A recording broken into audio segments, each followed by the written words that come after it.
Hi, welcome to my OT Toolbox. My first item I would be sure to include in my OT Toolbox is a whiteboard. Whiteboards can be used for handwriting activities as well as provide visuals to aid in transitions. You could draw out faces and body parts for interoception and body awareness. You could explain the zones of regulation on a whiteboard, and you can even create social stories on a whiteboard. This whiteboard happens to have the alphabet and spacing on the other side to practice handwriting and spelling. It's a very versatile tool that would be essential to almost all pediatric settings. Next, I would keep a bottle of shaving cream in my toolbox. Shaving cream can be used on a tray or flat surface to practice handwriting and pre-writing. It can be used in sensory play, and small beads or other objects could be included in a search and find activity to work on tactile defensiveness. You could grade it down by using a plastic Ziploc bag to contain the shaving cream for children who would only be able to tolerate it without getting their hands dirty. You could do experiments with the shaving cream and have the children visualize and predict what will happen. Kiddos playing in shaving cream have to use bilateral coordination, and visual scanning can be incorporated in search and find activities. Next, I would be sure to have a few small toys in my OT toolbox, like this small Matchbox car. Incorporating this car into therapeutic activities can help to motivate participation and engagement in the activity. It makes a therapeutic activity fun and play-based. You could use this car to help identify zones of regulation for a child who has trouble verbalizing what they are feeling. You could instead ask the car to drive to the appropriate zone. Cars can be included in working on pretend and dramatic play skills and incorporate planning, like building a city with roads and stores. It can also be used as a reward after completion of a non-preferred activity. Driving the car works on skills like crossing midline, fine motor strength and control, bilateral hand coordination, and following adult instructions. Next, I would include tape. Tape can be used to make targets on the wall for throwing and aiming activities. This would help a child practice their eye-hand coordination and upper extremity range of motion. It can be used to tape a balance beam on the floor for standardized testing or obstacle courses to work on balance. You can tape shapes on the floor for sorting activities. You could tape objects and paper to the walls to grade up handwriting and other activities. You can make a sticky spider web to navigate in an obstacle course to work on grading force and speed, balance, and motor planning. You could tape arrows and start and finish lines for visual cues. You could work on pre-writing and writing letters, numbers, and shapes with tape. If the child is ripping off and using the tape, they'll be working on using a pincer grasp, bilateral coordination to hold the tape at midline, fine and gross motor control and strength. Next is Play-Doh. Play-Doh can be used in pretend play to build animals and cities. This helps kids follow adult instructions and use memory from previous experiences. The visualization and verbalization skills of motor planning can also be targeted by first creating an animal, then demonstrating its associated animal walk.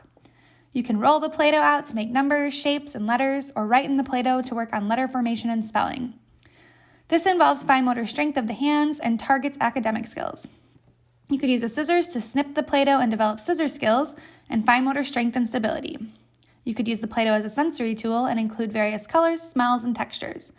You could again use the Play-Doh for search and find activities, which would work on visual scanning, fine motor precision, pincer and tripod grasp, and bilateral hand coordination. Next are beads.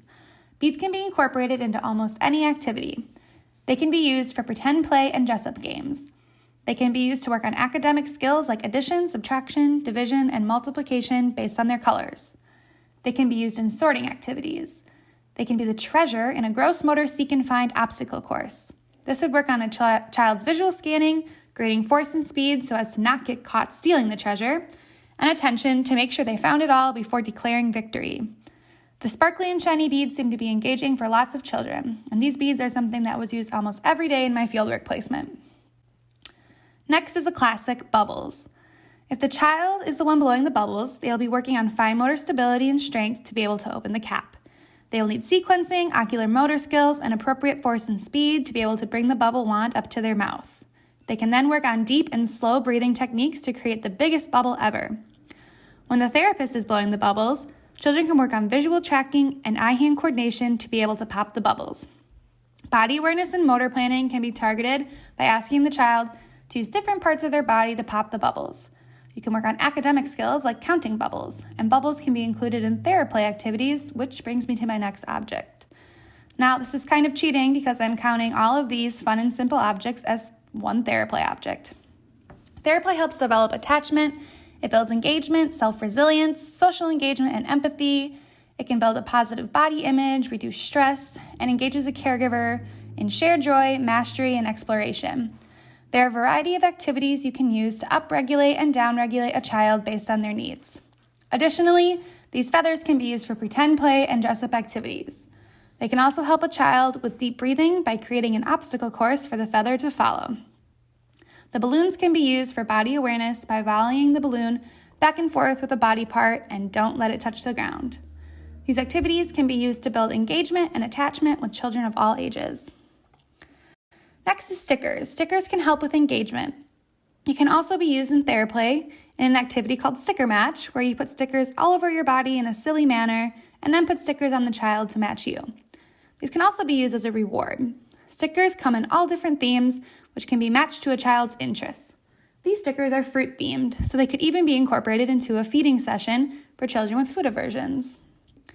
Finally, sensory bottles can be used to help regulate and calm down a child. They can also be used if the child needs a break from a strenuous task. You can make themed sensory bottles to match your kiddo's interests. Sensory bottles require bilateral coordination to grab and shake the bottles. You can make sensory bottles incorporate visual skills like tracking a certain color or item in the bottle as it floats and moves around. You could also build a sensory bottle with a child to educate on regulation.